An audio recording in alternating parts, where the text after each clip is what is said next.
rito de iniciación, por ejemplo, ir a cazar un jaguar, por ejemplo, ¿verdad? Y directamente al hacer eso se convierten en adultos. O sea, no hay una etapa de transición entre la niñez y la adultez. O, por ejemplo, en algunas sociedades campesinas, ¿verdad? Como hace Margaret Mead en sus estudios, los jóvenes, los niños pasan, por ejemplo, directamente de la niñez, ya se casan, tienen una chacra y ya directamente tienen familia, hijos. Entonces asumen responsabilidades adultas a los 18, 19 años y directamente pasan a la vida adulta. Tampoco existe. Entonces la conclusión de Margaret Mead en ese material que estoy citando es que en realidad la adolescencia, el adolecer, es el adolecer de una función social dentro de tu tribu, dentro de tu grupo. Entonces nuestra tribu o nuestro grupo es actualmente la sociedad moderna, capitalista, industrial, donde nosotros terminamos la niñez, entramos en el colegio, después se inventa la facultad de la universidad, seguimos en la universidad, después terminamos la universidad y otra vez no tenemos una función, o sea que no es que pasamos a trabajar directamente, por ejemplo. De hecho, muchos se pasan deambulando, buscando otra vez cómo incorporarse al mercado laboral. Entonces hay un proceso de adolecer de una función social específica, cosa que no sucede en las sociedades más básicas o las sociedades más primitivas. Entonces, dice Margaret Mead, la adolescencia es un producto del desarrollo social de cada grupo, ¿verdad? De cada, valga la redundancia, de cada sociedad. Es un hecho cultural, no es un hecho natural. Eso es un dato muy interesante, ¿verdad? Y después, a partir de eso, se estudia lo que acaba de señalar en el video también, el tema de la niñez, o sea, cómo se configuran esas etapas que nosotros creíamos que eran etapas naturales, en realidad son etapas culturales, pero que tienen su importancia también. Por eso es que también hoy en día, por ejemplo, tenés adolescentes de 40 años, ¿verdad? O sea, ya tienen 40, siguen adoleciendo o siguen viviendo en casa de mamá, en casa de papá, no consiguen un laburo estable, no lograron constituir una familia, no se pueden hacer cargo de una familia, ¿verdad? Entonces tenés todas las derivaciones culturales actuales, como por ejemplo, adoptan perros o gatos como hijos, entre comillas, ¿verdad? O sea, todas esas son consecuencias de estos modelos de desarrollo de nuestra época, ¿verdad? O sea, es producto de esta época. Sí, dice Estela, por lo visto vos tenés algún adolescente de 40 años contigo en tu casa, ¿verdad? ¿Tenés hijos, Estela? Sí, tengo uno de 25 y otro de 20. ¿Y siguen adoleciendo? Sí, bastante. Pero bueno, el consuelo es que es producto del capitalismo, Estela, no es Y la producto verdad de, que, la de, verdad de- que si me candidato a algo, yo voy a proponer la eliminación de la adolescencia. Es que hay que encontrarle una función nomás a los jóvenes para que, o sea, una función social, ¿verdad? Darle una productividad para que puedan. Los menonitas, por ejemplo, tampoco tienen adolescentes. Las comunidades menonitas directamente pasan de la niñez, directamente pasan a la adultez, ¿verdad? ¿Por qué? Porque el grupo menonita, la comunidad, la sociedad menonita les da una función a ellos directamente. Bueno, son y 20, voy a tomar la lista, entonces tienen que decirme presente porque no les voy a ver por unos minutos. Eh, Alison Acevedo, Presente. ok. Después Evelyn Acevedo, Presente. muy bien. Eitan Aguayo o Etan, Presente. Itan. ¿Cómo se pronuncia tu nombre mejor? Ethan, Itan, como ok. si va que tiene I. Ok. Alexia Alarcón, Presente. bueno. José Agustín Almada, Presente. presente. María Clara de Barenga. María, no hay. Bueno. Siguiente, Fátima Álvarez. Ya hagamos la cuenta, por favor. Fátima Álvarez, no hay. Camila Celeste. Camila Álvarez. No hay. Bueno, siguiente. Martín Amarilla. Presente. Muy bien. Juan Arza. Tienen que hablarme, no voy a poder ver en la pantalla porque estoy en la planilla. ¿Está o no está Juan Arza? Ausente. Profe, soy Fátima. Si estoy presente, no puedo nomás activar mi Apellido. micrófono. Fátima Álvarez. Álvarez. Ok. Tienen que hablarme porque yo no puedo ver la pantalla en este momento. Estoy en la planilla. Sí. Juan Ramón no está. Bárbara Bogarín. Presente. Ok. Keila Nair. Chiaf. Ok. ¿Cómo se pronuncia tu apellido? Shait. Ok.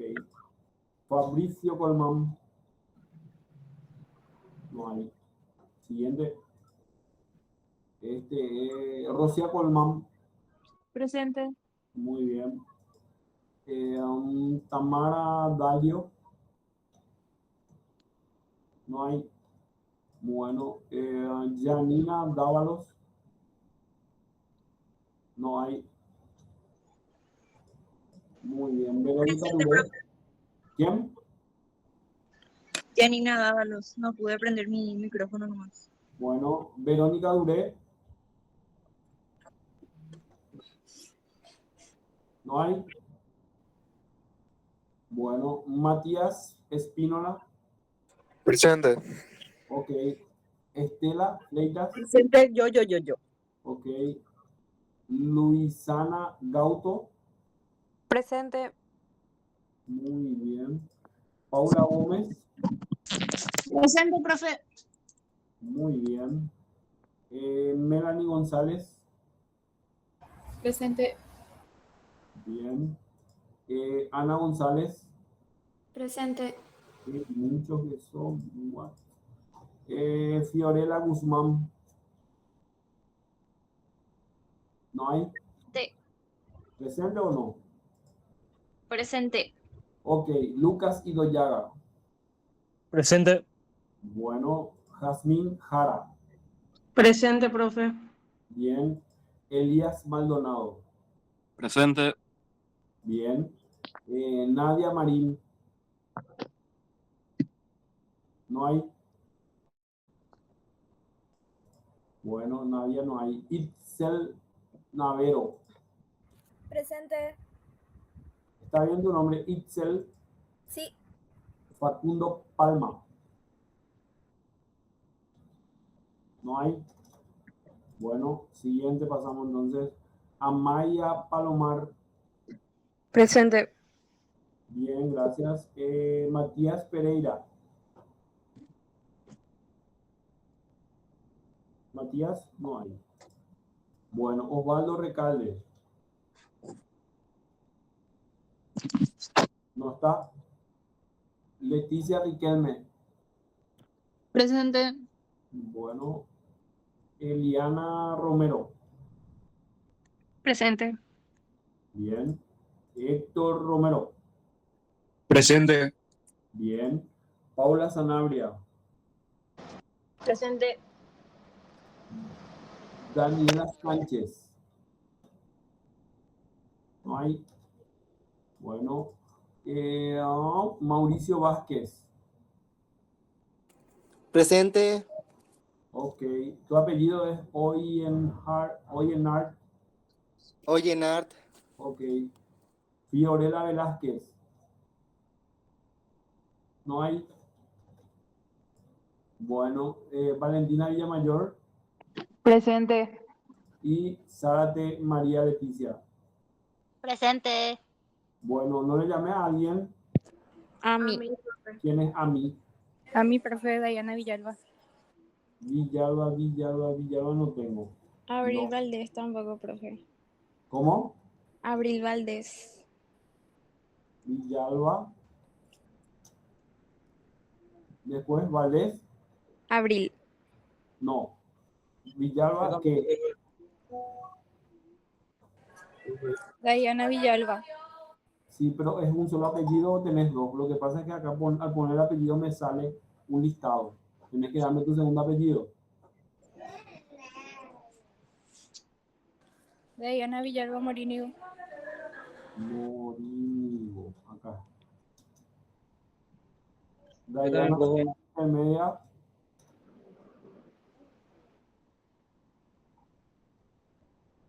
Bueno, Valdés. Gómez. Valdés Gómez. ¿Tu nombre? Abril Valentina. Abril Valentina. Sí. Muy bien. ¿Alguien más que nos haya llamado? Yo, profe, Ángel Quiñones. Quiñones Ángel. Sí. Quiñones, ¿y tu apellido? Segundo apellido, perdón. Sosa.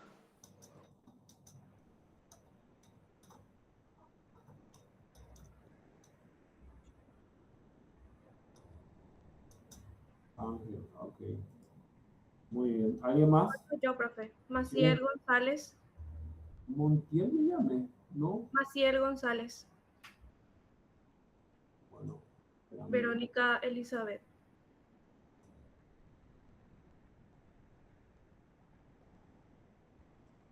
Montiel. Maciel. Maciel. Sí. González. ¿Con C o con Con C? C. Con C. González, nombre. Verónica Elizabeth.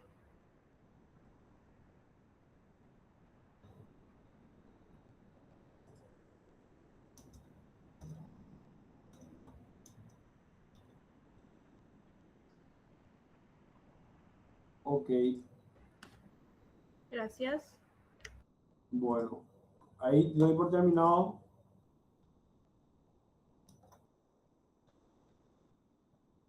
Bueno, les explico un poco entonces antes de continuar. La dinámica va a ser la siguiente. A las 2 tenemos clase virtual. Ya publiqué el link en el cual ustedes van a poder ingresar directamente. Yo voy a esperar 15 minutos para llamar la lista. O sea, a las 2:15 voy a llamar la lista. Quienes no estén en ese horario y vayan ingresando después van a tener una llegada tardía. Cuando las clases son asincrónicas, o sea, no tenemos este videollamada, entonces la asistencia va a ser la tarea que se les deje. Si presentan la tarea y se tiene que presentar en el día, entonces esa vale como asistencia. Si no presentan en el día, presentan durante la semana o después, igual llevan ausente por esa clase, pero se les suma el puntaje de la tarea. ¿Se entiende? Bueno, entonces estábamos hablando de la clase pasada, mientras que yo esperaba los 15 minutos, estábamos haciendo una retroalimentación. Acá tengo registrados 46 alumnos. Y ahora vamos a pasar a la siguiente, que es, nosotros vimos al ser humano como especie, como especie animal. Ahora vamos a verlo como cultura, como un animal cultural, como alguien que convive con otros y forma sociedades, y esas sociedades tienen cultura. ¿Qué es lo que conocen o qué entienden ustedes por cultura? ¿Qué es la cultura para ustedes?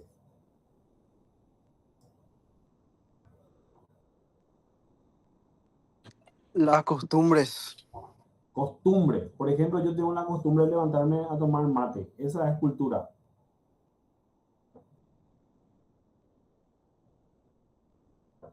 Y Sí, esa sería parte de la cultura. Como yo, por ejemplo, me levanto y tomo tereré. Ese no hacen en Argentina, por ejemplo. Es una cultura nuestra paraguaya. o sea, todos los paraguayos se levantan y toman tereré. O todos los paraguayos se levantan y toman mate. Tereré. Están todos de acuerdo. Verónica se está riendo, ella no está de acuerdo. No sé, yo no tengo. Es una costumbre. Claro, Sí, profe, sí, costumbre. sí. Muy bien. Bueno, pero Ethan acaba de dar un dato interesante, ¿verdad? O sea, en realidad es parte de la cultura, pero no es que todos hacemos lo mismo, pero forma parte de nuestra cultura. Entonces, ahí alguien dijo costumbre, dijo. La cultura está compuesta por varios elementos. Una de ellas son las costumbres, podrían ser, pero no es toda la cultura la costumbre. Entonces, la cultura en realidad es como, ¿vieron el pescadito que está rodeado de agua? Pero el pez no sabe que está rodeado de agua hasta que lo sacan del agua y empieza a necesitar respirar, ¿verdad? Entonces, a nosotros nos pasa eso cuando nos sacan de nuestro país y nos vamos a otro lugar y empezamos a extrañar ciertas costumbres, por llamarle, ¿verdad? Entonces, la cultura en realidad es a todo aquello que nos rodea de carácter invisible, que puede ser material, ¿verdad? Como por ejemplo el tereré, el mate, la comida, el boriborí, el chipaguazú, qué sé yo, ¿verdad? El asado. Pero también aquello que es inmaterial, como por ejemplo nuestra forma de hablar, nuestros códigos, nuestros símbolos, ¿verdad? Nuestra música, aquello que no necesariamente es material, sino que es simbólico. Famoso paraguayito se va a España y se va y se novia y se empareja y se casa y tiene hijos con otra paraguaya, con otro paraguayo. Tan lejos se fue y se metió con una paraguaya. Bueno, eso es porque la paraguaya o el paraguayo es lo que culturalmente le es más fácil y le es más compatible de seducir probablemente, o con quien se siente más a gusto. Entonces eso también es una manifestación de esa cultura, ¿verdad? Entonces la cultura está compuesta por varios elementos, algunos son materiales, otros son inmateriales. Todo esto que nosotros hoy en día sabemos de la cultura no lo sabíamos hace 300 años o 200 años atrás. En realidad se empieza a saber que hay características o que hay diferencias y se le llama cultura cuando los países, las potencias empiezan a financiar a expedicionarios. ¿Se acuerdan la primera clase que le dije? La antropología había surgido para dominar al otro. ¿Se acuerdan que dije eso? Bueno, estos imperios, como en inglés, el imperio francés, el imperio alemán, financiaron a grandes expedicionarios que recorrían el mundo y recolectaban información sobre cómo vivían, cómo se vestían, qué comían, en qué creían los otros, para poder, en caso de ser necesario, si había una guerra o había que quitarle algún recurso natural, algún mineral, entonces poder saber por dónde le podías vos entrar a esa cultura, ¿verdad? Y ahora les voy a mostrar a uno de esos grandes investigadores de aquella primera camada de antropólogos que se llamó Claude Lévi-Strauss. Claudio Lévi-Strauss, que es un antropólogo, uno de los primeros antropólogos franceses que había ido a estudiar a la Polinesia francesa, cuando eso, que eran un conjunto de islas en el Pacífico que eran propiedad del Imperio francés. Pero después él, en su formación, vamos a decirle, también viaja a Sudamérica, viene al Brasil y estudia a comunidades indígenas amazónicas, ¿verdad? Que ahora vamos a ver un poco sobre eso. Y bueno, quiero que vean un poquito el video, después seguimos hablando. Otra cosa es que las clases virtuales generalmente van a durar entre 1 hora y 1 hora y cuarto como máximo. No es que vamos a estar hasta las 5 de la tarde acá hablando, ¿verdad? Va a ser una parte de videollamada y otra parte va a ser de tareas que les voy a dejar después. Me gustaría que anoten otra vez las cosas que le llamen la atención del video. Empezamos y quiero que me hagan con el pelo, la manito, si es que se escucha bien el video. Si no se escucha bien, me avisan para tratar de levantar el volumen.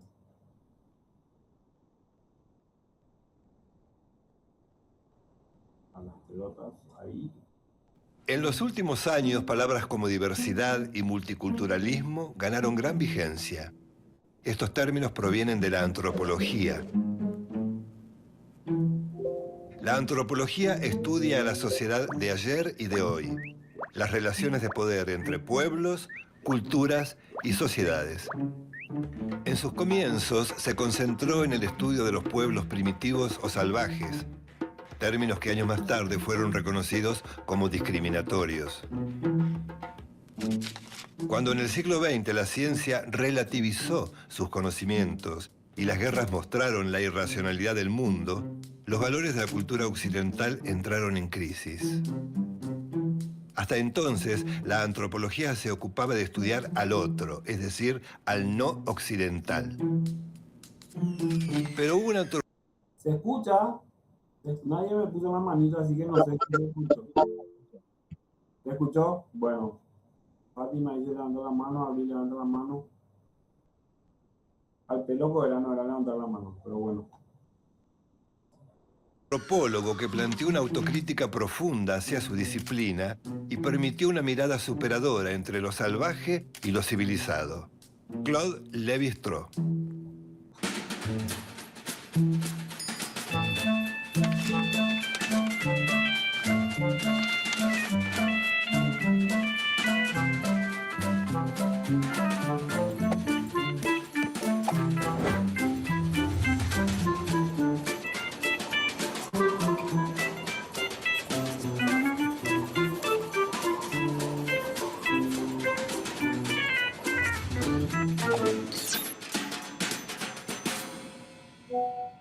Lévi-Strauss fue quien acuñó conceptos como diversidad cultural, que refiere a la convivencia entre distintas culturas, y multiculturalidad, que parte del reconocimiento del derecho a ser diferente y del respeto entre los diversos colectivos culturales. Sus estudios sobre los mitos, sobre los sistemas de parentesco y sobre el tabú del incesto establecieron una continuidad entre lo primitivo y lo civilizado. Lévi-Strauss cree que el individuo se relaciona con su entorno a partir del pensamiento, no por instinto o por necesidad de preservación. Por lo tanto, es imposible separar la naturaleza de la idea de cultura, como hacía el pensamiento clásico. Para él todo es cultura. Claude Lévi-Strauss nació en Bruselas en 1908. Estudió filosofía y se dedicó a la docencia en Francia. En 1934 viajó a la Universidad de Sao Paulo, en Brasil, donde estudió a los indígenas del Mato Grosso. Ese primer contacto lo llevó a abordar sus estudios sobre las costumbres de las tribus Bororo y Cadubeo. Luego fue profesor visitante en la Escuela de Estudios Sociales de Nueva York y director asociado del Museo del Hombre en París. Por esos años publicó sus primeros libros. Desde un comienzo prefirió llamar ágrafos, es decir, sin escritura, a los llamados pueblos primitivos. A significa no o negación. Ateo, por ejemplo, no Dios. Y grafos, que significa graficar o escribir o tener escritura, ¿verdad? Entonces él no le gustaba llamar ágrafos, sino le gustaba llamar, no le gustaba llamar primitivos, sino ágrafos a las culturas, ¿verdad? Entonces esa es una de sus denominaciones.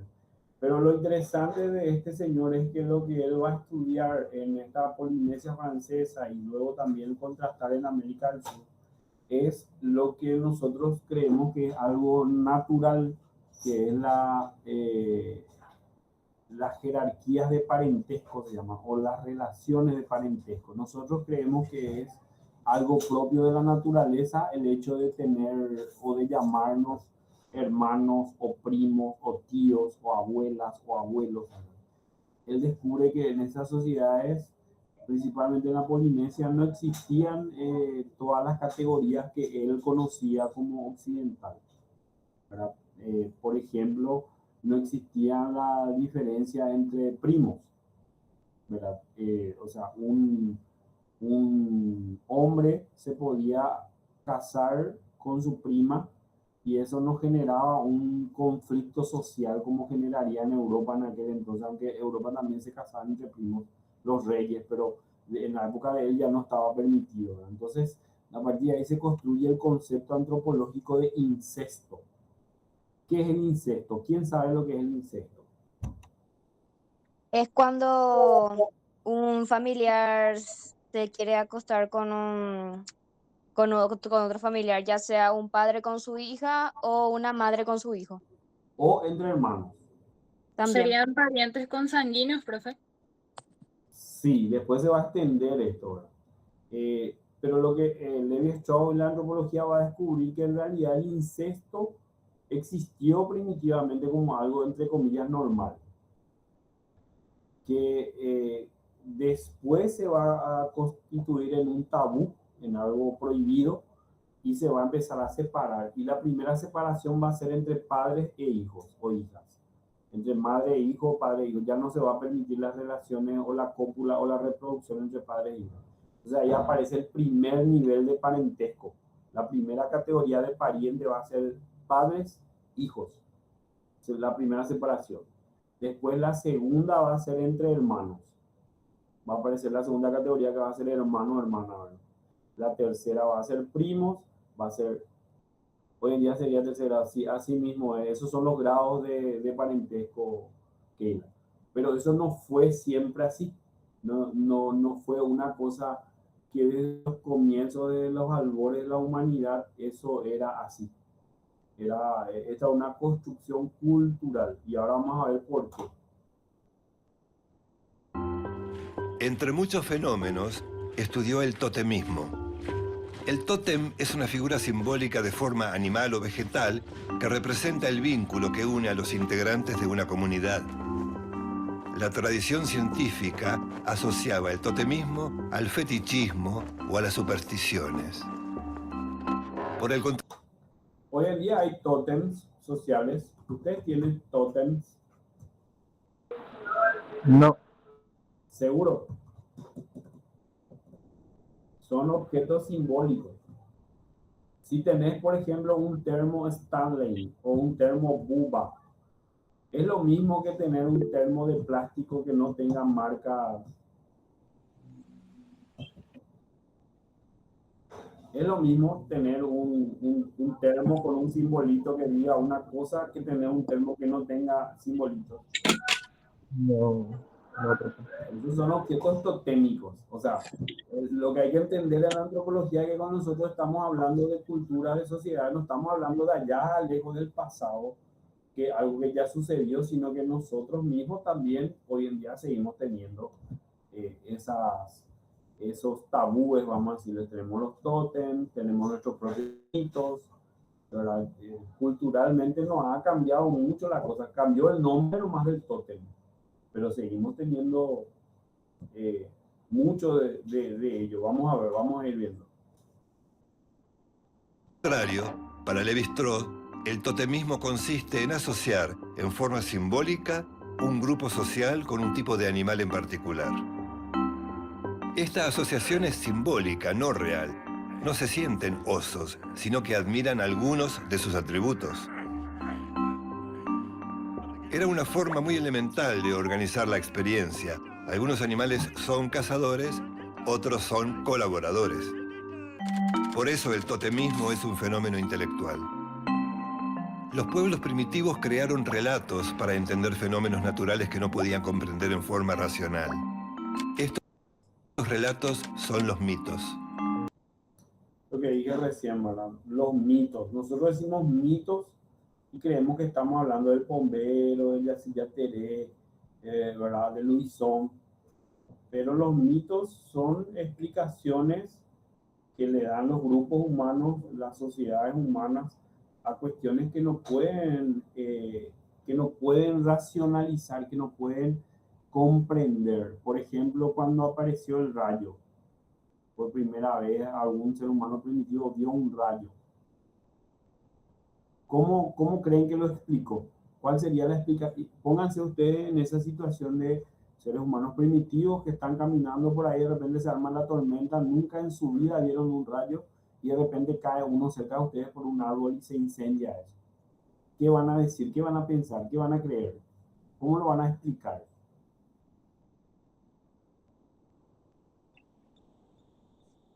Sí, habla nomás, Tela. Que un Dios está enojado. Entonces para él tiene que haber un concepto de Dios ya primero para que puedas atribuirle a eso. El cielo se cae. Podría ser, ¿verdad? Entonces, a lo que voy... ¿Sí? No, para tu micrófono antes de hablar todo. María Leticia. El fin del mundo. El fin del mundo, como dice ese video, ¿no? Claro, a lo que voy es que buscamos siempre una explicación a los fenómenos, sean estos fenómenos naturales o sean fenómenos sociales. Nosotros buscamos una explicación racional, o sea, algo que nosotros podamos asimilar. Por ejemplo, les pregunto, ¿Cómo se justifica cuando un niño recién nacido muere, por ejemplo? ¿Qué dice la gente? ¿Qué dicen los familiares? ¿Qué dicen los vecinos? ¿Cómo se justifica esa muerte de un infante recién nacido? ¿Cuál es la frase que se usa? Nunca participaron, nunca vieron una muerte de un niño muy pequeño. ¿Que es un angelito? Puede ser. Muy bien. ¿Y por qué se murió?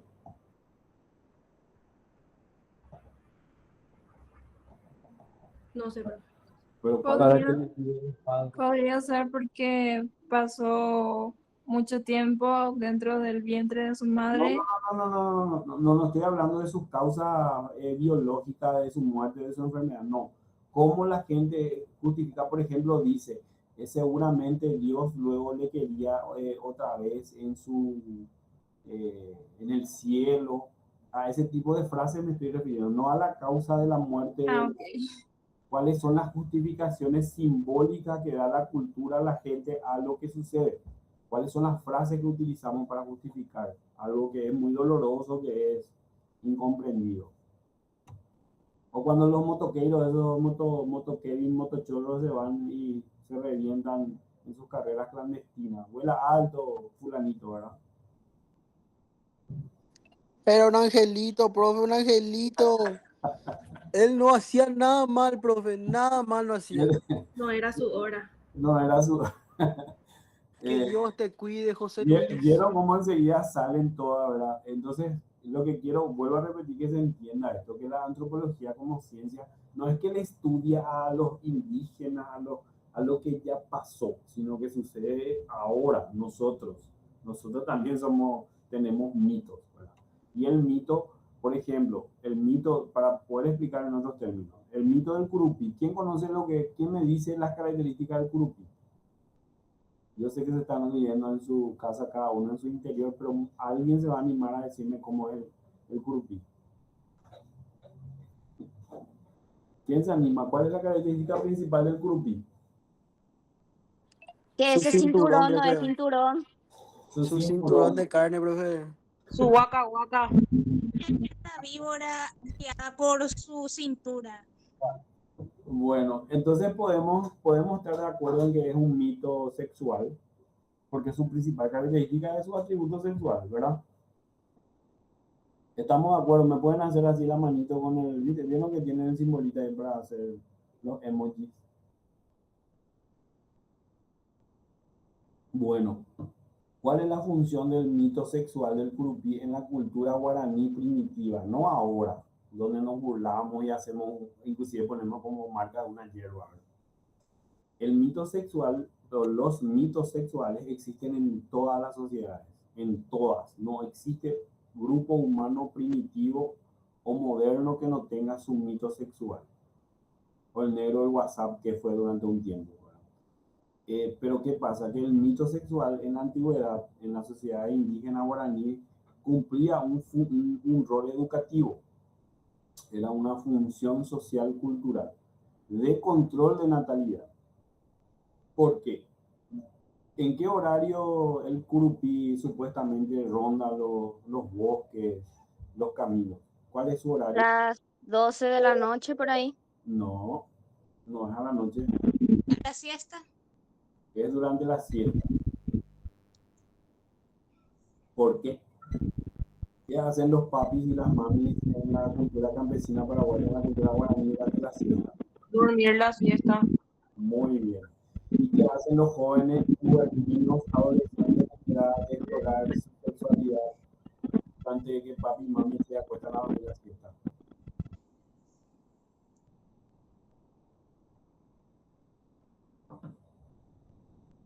¿Qué hacen? Se escapan, se van a buscar la plantita del brillito del amor en el bosque y de por ahí se quedan embarazadas. Y tener hijos en una sociedad primitiva es un problema porque es una boca que alimenta. Hoy es un problema. Imagínense lo que era cuando no había tantos recursos. Entonces, es un problema el control de la natalidad y no había condones, no había anticonceptivos. Entonces, lo que habían eran mitos. Vos le educabas desde muy chiquitita a la niña en la creencia de que existía este ser sobrenatural que tenía ¿cómo es que dijeron? Un huaca huaca de carne que se daba 3 vueltas alrededor de su cintura y que andaba rondando por los bosques durante la siesta. Eso desde chiquitita forma la educación en el miedo, y por lo tanto, ¿no? ¿Quién es el que va a querer estar caminando por ahí que le agarre uno, se le parta al medio, ¿verdad? Nadie. Entonces te quedas en tu casa quietita o quietito durante la siesta, y con eso evitamos la cuestión del embarazo juvenil, ¿verdad? El embarazo. Entonces, a lo que voy es que el mito, en este caso el mito del grupi, es un mito sexual, tenía una función educativa. Era educación sexual a través del miedo. ¿Se entiende? Entonces, Ahora todo tiene sentido, profe. ahora todo tiene sentido. Todos los mitos tienen una función educativa. Surgieron o para explicar algo o para educar en algo, para poder tener por ejemplo, también el mito del Curupí en la cultura indígena, principalmente en la cultura mbuya, es el guardián del bosque. Los guaraníes creen que el Curupí, por ejemplo, si vos te vas a pescar durante la siesta y traes más peces de lo que necesitas como familia para consumir, entonces él se encargaba de extraviarte en el bosque, de desatinarte, como dicen los guaraníes. Entonces era una función de control también de los recursos de la naturaleza para que nadie explote más de lo que necesitaba. Si necesitabas traer madera para tu casa, entonces tenías que echar lo justo y necesario para poder construir. Ni un árbol de más, ¿verdad? Porque eso iba a perjudicar al entorno ecológico. Entonces los mitos en la cultura en realidad tienen una función explicativa, educativa y tranquilizadora también, porque te permite bajar los niveles de ansiedad social porque hay una explicación para algo. Bueno, Profe, una sí. pregunta. ¿Y no es también una manera de justificar violaciones y que nadie se haga cargo? O sea, ¿será que ellos pensaron realmente como educación y no como excusa? Bueno, los mitos después, cuando llegaron los españoles, en realidad fueron satanizados, ¿no? en primer lugar. Y para poder satanizarlos, vos tenés que desvirtuar su función. O sea, tenés que darle otra función o otras funciones. Y allí ya se utiliza para cualquier cosa. El famoso bombero le embarazó, ¿verdad? No, bombero le embarazó a fulanita. Claro, eso tiene que ver con violaciones, con no hacerse cargo, pero eso ya es posterior. Yo estoy hablando en términos antropológicos, ¿cuál es el origen del mito? Por ejemplo, si vamos a hablar de un mito actual o de hoy en día, un mito moderno es, por ejemplo, el emprendedurismo. El emprendedurismo es un mito que permite a la gente creer que emprendiendo algo va a salir de la pobreza. O, por ejemplo, ¿cómo vos podés explicar que la gente tenga un trabajo donde ya trabaja los 8, 10, 12 horas por día y encima después otra vez se tienen que dedicar a vender alguna cosa, a tener un emprendimiento, entre comillas, fuera de su horario laboral para poder llegar a fin de mes? Entonces, ¿qué es lo que hace ese mito del emprendedurismo? Hace que el trabajador no se cuestione por qué es que no gana lo suficiente hoy en día, por qué no se le paga, por qué no tiene los derechos para poder de un solo trabajo vivir dignamente. Y hace que se autoexplote para tratar de llegar a fin de mes. Entonces, cuando el mito del éxito personal, ahora si no te resulta tu emprendedurismo, otra vez el culpable sos vos porque no fuiste lo suficientemente sacrificado, no fuiste lo suficientemente inteligente, ¿verdad? Entonces, pues, perdón, no quería pinchar el globito, pero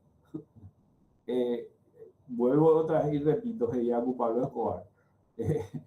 Todas las sociedades tenemos todavía tótem, tenemos tabús, tenemos mitos.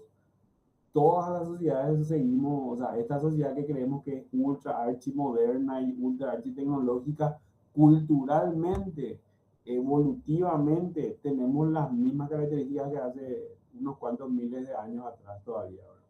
O sea, la cultura no evoluciona tan rápido como la tecnología, por ejemplo.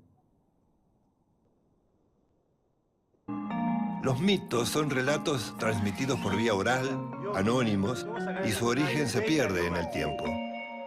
A pesar de su aparente incoherencia, llaman la atención por su inventiva y su imaginación desenfrenada.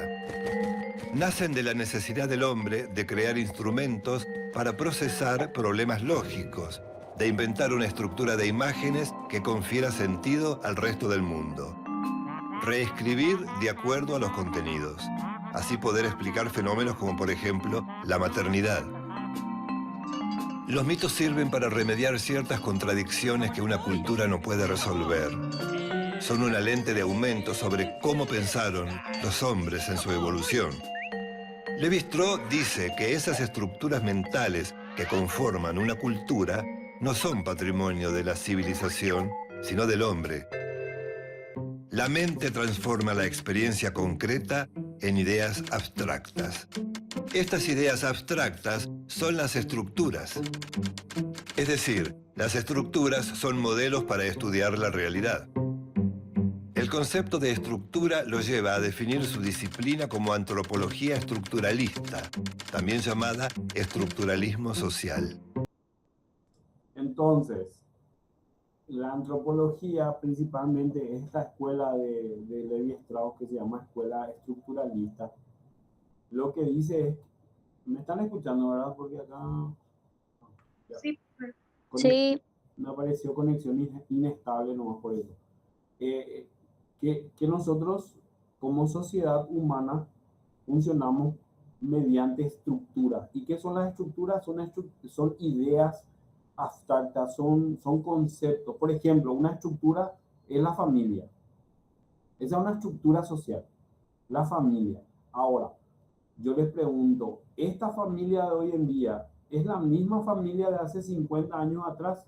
¿Es la misma familia que hace 2000 años atrás? ¿Es la misma familia que hace 35.000 años atrás? ¿O ha cambiado algo? ¿Cuál es la familia hoy en día? ¿Cuál es la estructura de la familia hoy en día?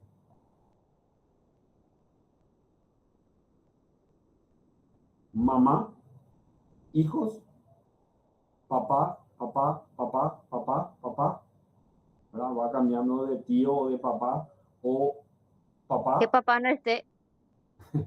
Yo iba a decir disfuncional, profe. Claro, pero disfuncional pues es un adjetivo calificativo. ¿Disfuncional a qué? ¿A quién? ¿A quién lo que no le funciona a esta familia? Al sistema económico en el cual vivimos, donde, ¿verdad? Porque si vos decís que disfuncional o funcional, es porque estás calificando algo de que no está funcionando. Ahora, en la antigüedad, por ejemplo, existían, eso es lo que Lévi-Strauss también, y si hurgan un poquitito en la historia del arte, le van a encontrar a Paul Gauguin, un pintor francés que se fue a vivir a Tahití, tuvo 5 esposas, porque en ese lugar lo normal era tener la poligamia, o sea, un hombre que tenía varias esposas.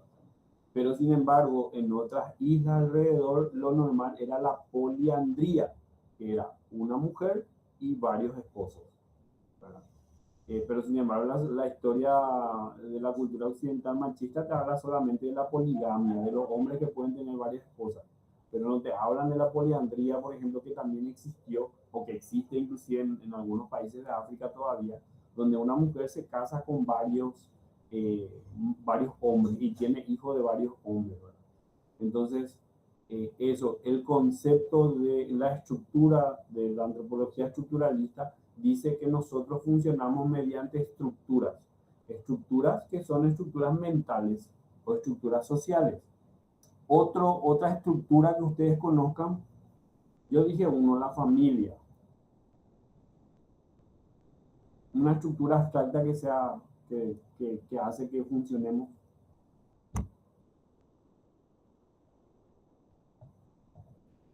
El Estado. Sí, el Estado también, eso no es el mismo Estado de hoy, no es el mismo Estado que en Egipto, por ejemplo, pero ya existía Estado. Sí, es una estructura social. ¿La educación también puede ser? Sí, los sistemas educativos, sí. El lenguaje es una estructura. El lenguaje, cómo hablamos, cómo nos comunicamos, qué decimos. El género o los géneros son estructuras sociales construidas. en cada época. Cómo tiene que ser un hombre, cómo tiene que ser una mujer, qué tiene que decir, qué no puede decir, cómo tiene que vestir, qué no tiene que vestir. Entonces, ese es el gran aporte de esta escuela estructuralista, que así como el ser humano evolucionó, cambió como especie animal, la cultura también evoluciona, cambia con el tiempo, ¿verdad? Que no es una cosa estática, que no es quieta.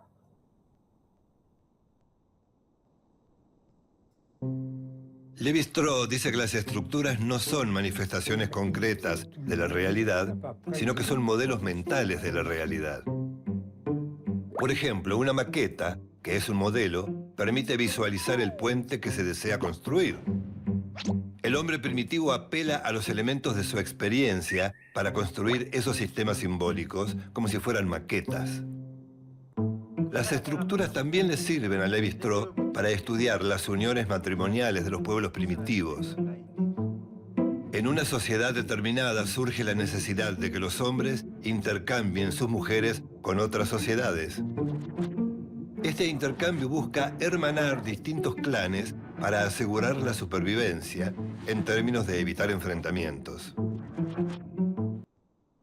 Ahí aparece la primera forma de intercambio, que va a ser la mujer el objeto o la sujeto del intercambio, ¿verdad? Pero no por una cuestión de que sea un objeto, sino porque la mujer es la que podía concebir, la que podía traer hijos al mundo, que era una cosa incomprensible para la sociedad primitiva, ¿verdad? Por eso todas las sociedades primitivas eran matriarcales, eran las mujeres las que dominaban el grupo, ¿verdad? Con esto también se produce por primera vez lo que se llama la exogamia, o sea, exo, E-X-O, que significa afuera, y gamia, que significa matrimonio, ¿verdad?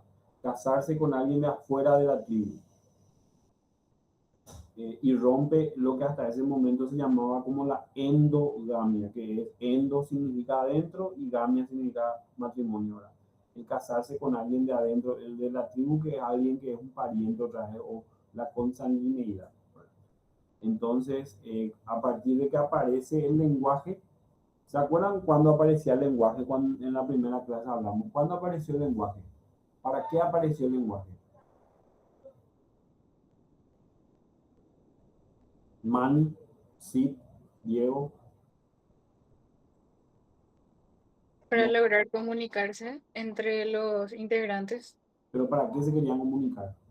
para ponerse de acuerdo para ciertas actividades, Como por ejemplo, la casa. excelente, era para poder cazar, ¿verdad? Para poder cazar a un mamut que era mucho más grande que nosotros y teníamos que ponernos de acuerdo. Ahora, una vez que cazamos ese mamut y logramos establecer comunicación, lenguaje, entonces a partir de ahí usamos el lenguaje ya para el intercambio. Bueno, tenemos esta cantidad de cuero que nos sobró del mamut que cazamos. ¿Qué hacemos con Nos él? falta un Bambi. También. Pero viste que el Bambi tiene un cuero muy pequeño, entonces no era muy aprovechable, era solamente para comer. El mamut, sin embargo, tiene grasa, tiene hueso, tiene cuero. Entonces allí vas y intercambias eso con otras tribus, ¿verdad? A ver, ¿ustedes qué tienen? Bueno, nosotros tenemos mucho pescado. Ah, bueno, a nosotros no tenemos pescado. Bueno, te doy este pedazo de cuero y de paso vos me das pescado. Bueno, después en algún otro momento seguramente surge el intercambio de hermanas. Yo te doy mi hermana a tu tribu como un símbolo de unión, y vos me das a tu hermana. ¿Cómo se dice en guaraní cuñado o cuñada? La vos sabés.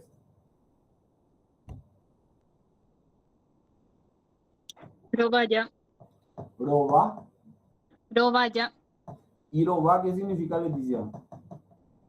Cara. ¿Y ya?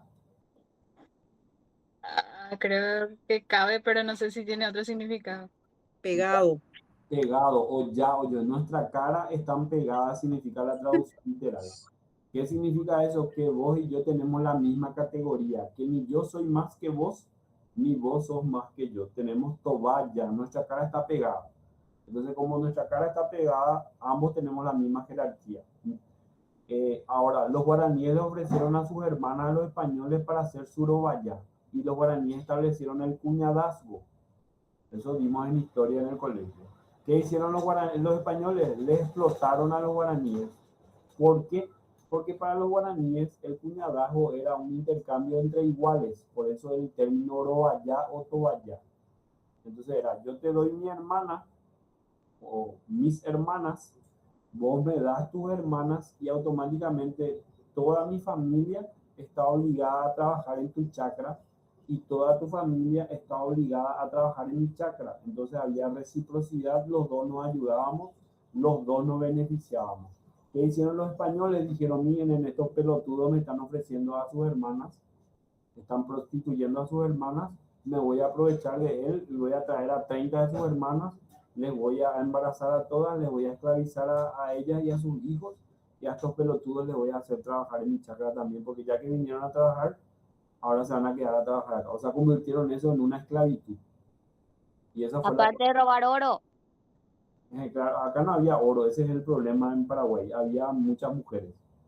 Por eso los españoles establecieron el cuñadazgo y la agricultura fue la forma de esclavizar, ¿verdad?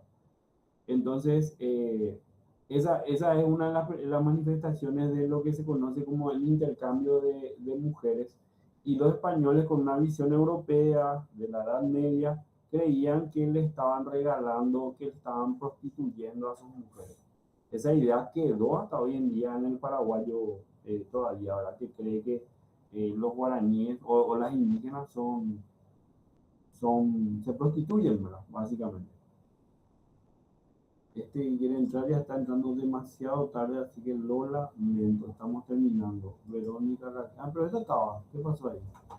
Bueno, terminamos con... Para Lévi-Strauss, el surgimiento del lenguaje o pensamiento simbólico puso en marcha el sistema de reciprocidad que posibilita el intercambio de bienes, objetos y mujeres. Con el intercambio de mujeres, el parentesco se da a través de la alianza entre dos familias por medio del matrimonio. De esta manera se rompe el vínculo de antepasado común que se daba en los grupos cerrados. Esta alianza constituye un fenómeno cultural. Cada hombre puede acceder a muchas mujeres, pero no puede acceder a todas las mujeres. Esta prohibición promueve el intercambio y produce un fluir de mujeres. Este fluir se produce para evitar el tabú del incesto. Se llama tabú del incesto a la prohibición a unirse sexualmente entre padres e hijos y de hermanos entre sí. El pensamiento clásico justificaba esa prohibición en un hecho biológico. Durkheim, el creador de la sociología, vinculó la prohibición del incesto con una censura religiosa. Otros pensadores adjudicaron esa prohibición a la incapacidad del ser humano de excitarse con un pariente.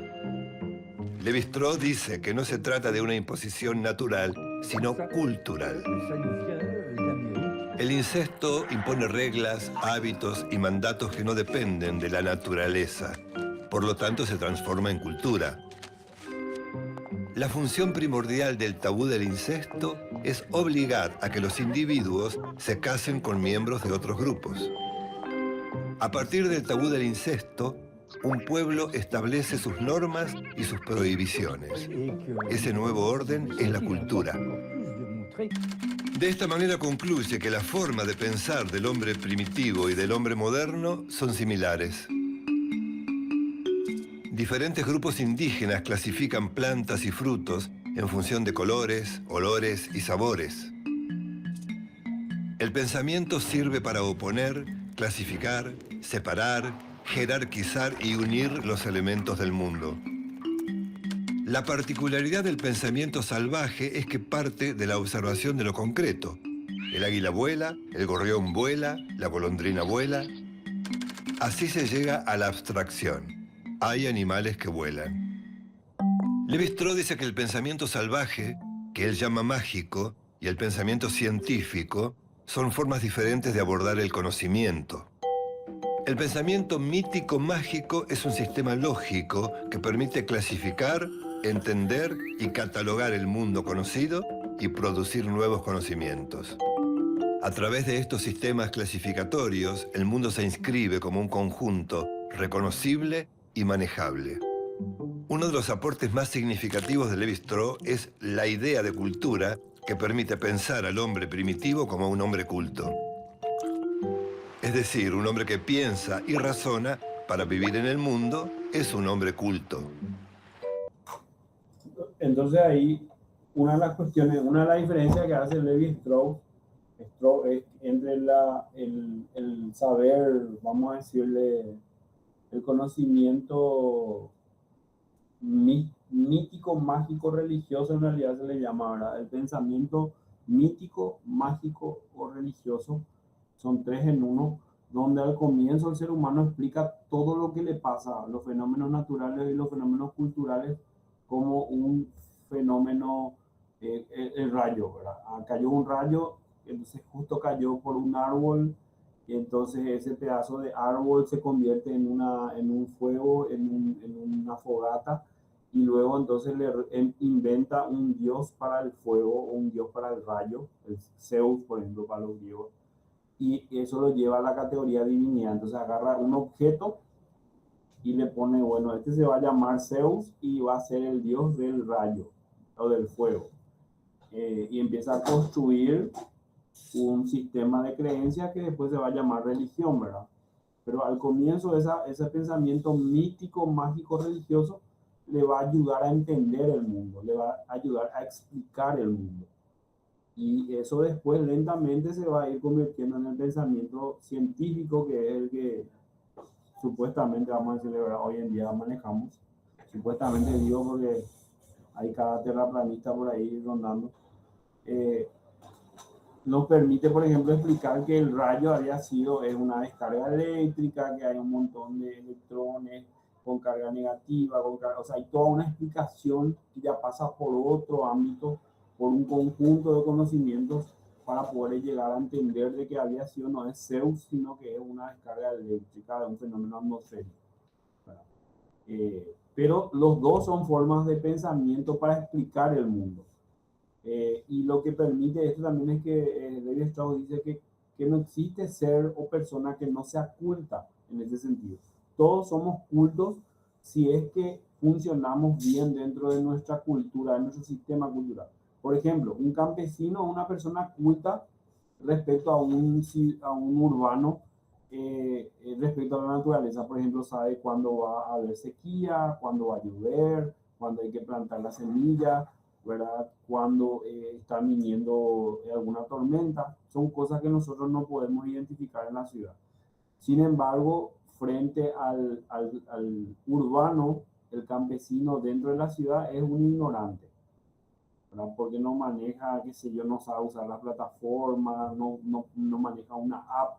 Entonces el término culto es relativo, depende de en cuál contexto te moves. Es un aporte interesante también de este señor. Estudiar a los pueblos primitivos permite estudiar la naturaleza de las sociedades. Sus pensamientos están reunidos en varios libros: El pensamiento salvaje y el totemismo en la actualidad, entre otros. Su serie Mitológicas, que comprende lo crudo y lo cocido, de la miel a las cenizas, el origen de las maneras en la mesa y el hombre desnudo. Lévi-Strauss se convirtió en un referente intelectual indispensable a la hora de pensar las relaciones entre el hombre y la sociedad, la naturaleza y la cultura. Falleció el 30 de octubre de 2009 en París, Francia, a los 101 años. Ya había sido reconocido como una de las mentes más lúcidas del siglo. Pudo unir de forma natural las tres dimensiones del conocimiento: los afectos, la relación material con el mundo y las operaciones intelectuales. Su legado intelectual y moral fundamentó una ética de la tolerancia.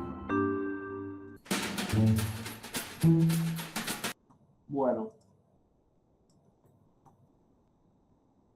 ¿Alguna pregunta, algo que quieran señalar? Algo que les llamó la atención que yo no aclaré bien, o que ustedes quieran aportar otra idea que no fue la que yo dije. Micrófono abierto. Alexia quiere decir algo. No. No, pero no tengo preguntas. ¿Entendieron todito entonces? Profe, ¿este material se va a quedar en la plataforma o para poder volver a ver? Porque hay muchas ideas muy importantes. Sí, sí. La serie se llama... cuando yo estudié en Buenos Aires, me gustaba mucho recorrer las librerías y había encontrado una serie de libros que se llamaban Para Principiantes. Entonces vos tenías, por ejemplo, qué sé yo, psicoanálisis para principiantes. Y eran información muy científica, muy bien, pero con dibujitos graficados, así como el video, ¿verdad? Yo me compré una buena cantidad de esa serie en esa época. Tengo una colección bastante amplia. Pero después cuando en Argentina subió Disney, creo que fue, el canal público que es Encuentro, hizo la serie en versión así animada como la que les acabo de mostrar. Y ahí me enamoré de esa versión porque son básicamente varios de los libros que yo tengo, pero en versión animado. Y la serie es, en este caso es Levi Strauss para principiantes. Y así tengo Foucault para principiantes, Marx para principiantes, Emil Durkheim, que ahí también les citó para principiantes. Están en el canal Encuentro de YouTube. El canal es Encuentro, es un canal estatal que ahora lastimosamente fue desmontado por este tarado de Milei. Y bueno, entonces lo que yo hago es ponerle el link ahí, el video, como les puse el de la evolución, y ustedes pueden ir a verlo en YouTube abierto. También generalmente les pongo el libro en PDF de estos materiales, ¿verdad? Bueno, entonces, esta es una sola mirada respecto a lo que es la cultura desde el punto de vista del estructuralismo. El estructuralismo es una escuela de pensamiento, es una forma de pensar la cultura, no es la única. Que también quiero que quede claro, no es que esta es la verdad absoluta, es una posibilidad de lectura de la cultura, ¿verdad? Ahora lo que yo les voy a pedir, les voy a dejar como tarea en el Moodle es que ustedes van a buscar el concepto de cultura para la antropología, ¿verdad? Y bueno, y van a comparar un poco con el material. ¿Alguna pregunta más? ¿Algo? Profe, una observación. Entonces, realmente la cultura es la respuesta a las necesidades de acuerdo a la época y al territorio, porque se va adaptando. Por ejemplo, una vez leí sobre el tema del aborto. ¿Por qué en algunos países muy civilizados o lo que sea, muy modernos, el aborto está permitido? O sea, en el Vaticano, en Roma, por ejemplo. Y porque ya realmente es una necesidad de que haya menos población. Entonces no es tanto, o sea, no va tanto ni siquiera por la moral, ni siquiera por lo religioso, sino que va por la necesidad de ese momento y de lo que sucedió en China, que había solamente un hijo y ahora necesitan gente. Entonces va a cambiar algo cultural. O el tema que no haya mujeres, entonces es triste, pero le casan a niñas. Entonces también es por esa necesidad de falta de mujeres, ¿verdad? O sea que de repente es difícil juzgar la cultura porque no entendemos el contexto. ¿O estoy equivocado? Había un dibujante que se llamaba Kino, que inventó una serie muy buena que es Mafalda, no sé si la conocen. Seguro la conocen, los más jóvenes no sé, pero bueno. Pero no soy tan vieja. Kino también hacía otros dibujos, no solamente Mafalda. Y había una serie sobre distintos temas así de filosofía, antropología. Y uno de sus dibujitos, una viñeta de dibujo que aparecía en un periódico decía, era un antropólogo que se había ido a un pueblo guau del África, ¿verdad? Y decía, venir antropólogo decir que Uma no existir, que Uma ser un invento de nosotros, decía el dibujito del indígena. Entonces nosotros para convencer al antropólogo traer a Uma, dice, y en el siguiente cuadro muestra un gigante tótem de piedra aplastando al antropólogo que estaba muerto debajo, o sea, le trajeron a su dios y le tiraron encima para que, ¿verdad? Digo esto para graficar un poco porque en realidad eso, nosotros juzgamos las cosas desde nuestra cultura, desde nuestra mirada. Y las culturas son diferentes y evolucionan, no son estáticas. Y la cultura paraguaya actual no es la misma que la de sus padres o la de sus abuelos, ¿verdad? Está cambiando. Por eso también hay muchos choques a nivel cultural. Y lo interesante de ese fenómeno, cuando cambia la cultura, es que la mayoría de la sociedad se vuelve más conservadora. Y eso le incluye a los jóvenes. ¿Por qué? Porque hay un proceso de cambio, de movimiento, donde todo lo que vos tenías por seguro se está moviendo, o sea, tu piso se está moviendo. Entonces vos te agarras a lo loco de lo que tenés, que son tus convicciones, tus creencias, tus costumbres, y no querés que eso se mueva, ¿verdad? Y lastimosamente se va a mover y se va a caer y se va a cambiar, o sea, no hay forma de detener eso. Dicho esto, y cierro, los guaraníes, por ejemplo, mataban a los niños que nacían con deformidades. Y no era porque eran malos. El famoso infanticidio guaraní. Los sacerdotes jesuitas escribían en sus cartas al Papa: no, los guaraníes son unos salvajes.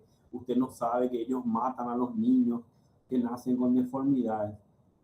Y era lo más lógico porque no había recursos. O sea, era el pedo hacerle sufrir a un ser humano que total iba a terminar muriendo por alguna enfermedad o le obligaba a toda la gente a cuidar de él y a tener que sacrificar la integridad de la tribu por un individuo. Entonces los niños que nacían con deformidad directamente eran eliminados, ¿verdad? De las formas más crueles, ¿verdad? Yo esto lo supe recién cuando empecé a leer sobre antropología y cómo trabajaba con los indígenas. Mi abuela, por ejemplo, que era campesina y tenía muchos rasgos indígenas, cuando nacían los gatitos hembras, agarraba hacia el recién nacido, agarraba de la cola y le golpeaba la cabeza por el piso y mataba todas las hembras y después tiraba en el monte. Y a los perritos, a las perritas también, ¿verdad? Y eso a mí se me quedó de niño porque yo veía, no me parecía algo malo, porque no entendía todavía la diferencia entre lo bueno y lo malo. Pero después cuando leí sobre los guaraníes y sobre esta lógica de la cultura, de la racionalidad de las culturas, y de que cada cultura construye su entre comillas, normalidad según su necesidad, así como estaba diciendo Estela. Entonces, esa era la mentalidad guaranítica presente todavía en mi abuela, ponerle, ¿verdad? Y nosotros muchas veces queremos juzgar con nuestros parámetros esa mentalidad, ¿verdad? El caso que acaba de decir de China, el caso del aborto, ¿verdad? Son cuestiones culturales que se juzgan desde el punto de vista moral, desde la moralidad. Y la moral es una construcción social, también una estructura.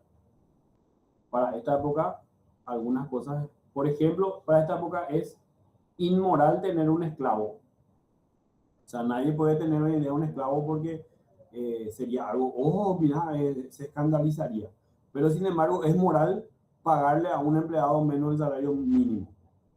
Y nadie se escandaliza ahí porque le pagan menos. ¿Y cuál es lo que hay diferencia entre el esclavo y el que no gana ni siquiera para poder comer?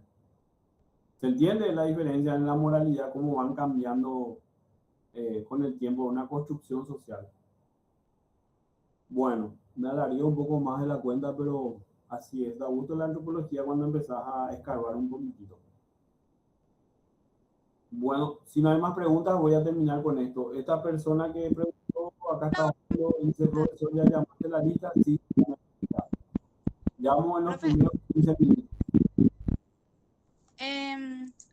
Esta tarea de buscar el concepto, ¿se sube en el módulo o la próxima semana cuando estemos contigo nomás vamos a presentar?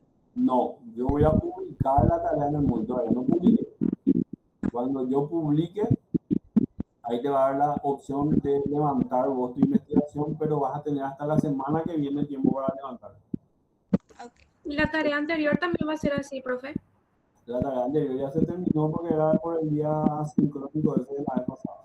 Pero no sale para entregar, por eso pregunto. Bueno, ahí ya está mi problema cultural con el módulo. Profe, ¿y cómo podemos hacer eso? Porque a nadie no le salía. Recién ahora actualizó esa parte. Y nadie pudo entregar. A ver, no entiendo. A mí el coordinador dijo que aparecía la tarea desde la semana pasada. La tarea en sí sí sale, profe, pero no sale ¿Cómo para entregar? agregar la entrega. Ah, ya, ok. Bueno, estamos acomodándonos. Entonces vamos a hacer lo siguiente. Esa tarea está todavía libre para cargar. Voy a ver cómo se hace el mecanismo para que puedan cargar. No se preocupen por eso, no van a llevar ausentes. Esta tarea sí, esta va a ser cargada y hasta la semana que viene van a tener tiempo para entregar. ¿Está bien? ¿Se entiende? Bueno. Sí, profe. ¿Y vamos a hacer como un documento en Word o de cuaderno? ¿Cómo va a ser? En Word. Ok. Por favor, la IA, ya te expliqué la pasada, no sé si todo lo que se ha hecho por IA, lastimosamente, automáticamente va a ser descartada, ¿verdad? No quiero, o sea, pueden consultarle, pueden preguntar, pero después traten de hacer con sus palabras. Porque es muy cachina y ver la cara de la estudiante, que es de un Kevin Motoqueiro, y su trabajo práctico del lenguaje es de Albert Einstein, ¿verdad? Entonces no coincide pues tu pinta y tu capacidad intelectual con tu trabajo práctico. Y eso para alguien como yo, que lleva 25 años corrigiendo el trabajo práctico, es muy fácil de detectar, además de que tengo mis propias aplicaciones de detección de IA. Entonces, por favor, vamos a evitarnos eso. Después también, no sé si les expliqué las pasadas, los trabajos prácticos que se presentan fuera de tiempo, si valen 10 puntos, se descuentan 2. O sea, vale 8 nomás ya. Y los trabajos que tienen 5 puntos, se les descuenta 1 punto. O sea, vale 4 nomás ya si se presenta después de tiempo. Bueno, ¿alguna duda, pregunta, consulta? Ok, bueno, ya tomé la foto para mi evidencia. Nos estamos viendo entonces la semana que viene por este mismo canal, a esta misma hora, y el primer miércoles de cada mes de manera presencial. ¿Está bien? Sí, profe, muchas gracias. Dale. Gracias, profe. Si está de contra podrido su micrófono.